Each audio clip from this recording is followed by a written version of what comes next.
So your personal experience is what's going to grab your reader's attention. It's going to help them to stay interested in what you have to say. It's like a story.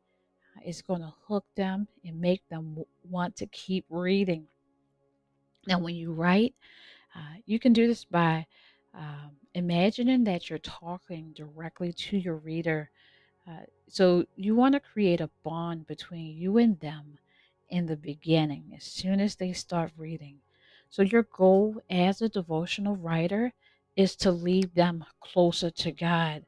So while you're having this conversation with your friend, the end result is you want their soul to be saved. You want them to overcome whatever they're dealing with. You want them to come up higher.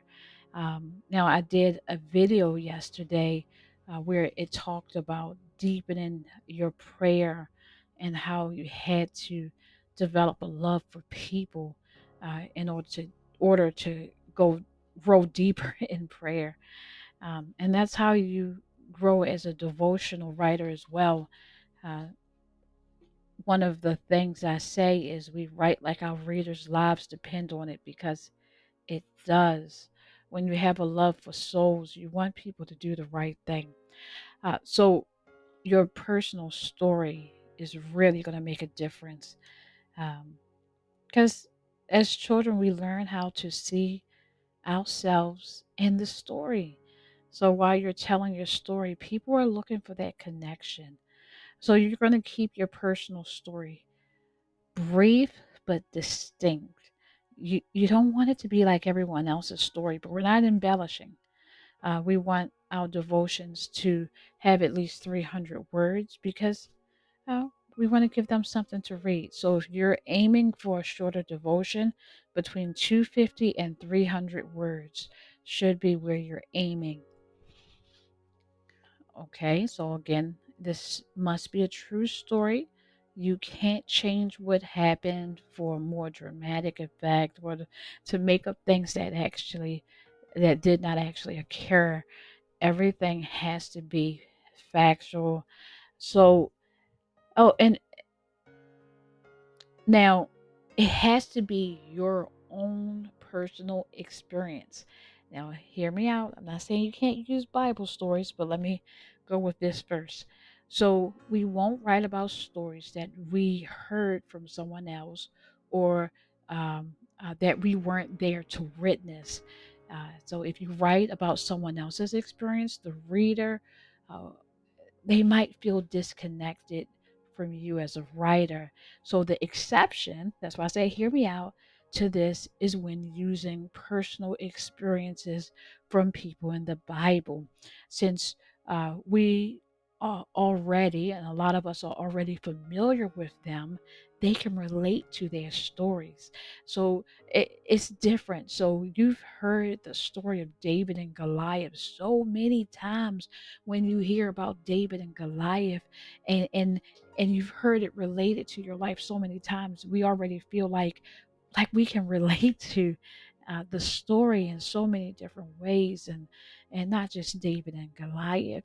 Uh, it's so many stories in the Bible that we can look at, and we can uh, have experiences um, uh, based on that story from the Bible. So we don't want most of the devotions to be solely based on the characters in the Bible, because that's going to put a disconnect away from you as the writer. We want your uh, readers to have a connection with you as a writer. So you're going to include some stories from the Bible, but then some of the stories have to include your personal experience. Unless this is more like a memoir style devotion, then your most of the stories won't include your personal experience. It's going to be a mixture of the two. Even if this was a memoir style devotional, I would still advise a mixture of the two, and for you to say what you're going to say using the Bible um, for a lot of it.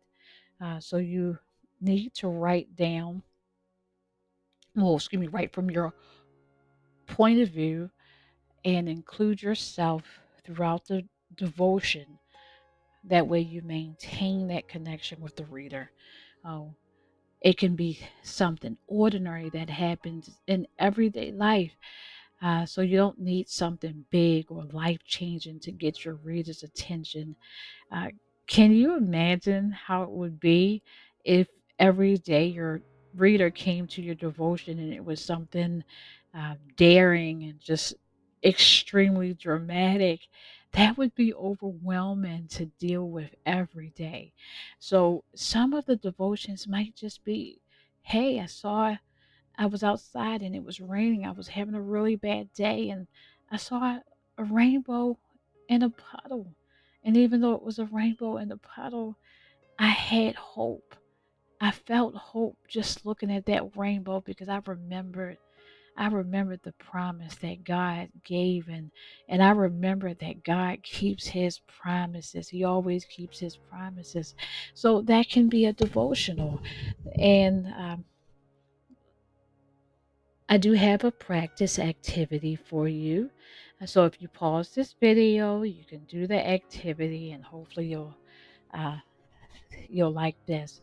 So think about a time when you saw or you felt or experienced God's presence. Write about that event using the questions below. So the event, and I'll include this as a handout in the group. I'll see if I can add a document. So you're going to remember the event. It says, think about a specific event where you felt God's presence. Describe what happened and how you felt during that time. Number two, notice the details. Write down any details from this experience that caught your attention or surprised you. These could be things you saw, heard, or felt that made you feel the moment was special.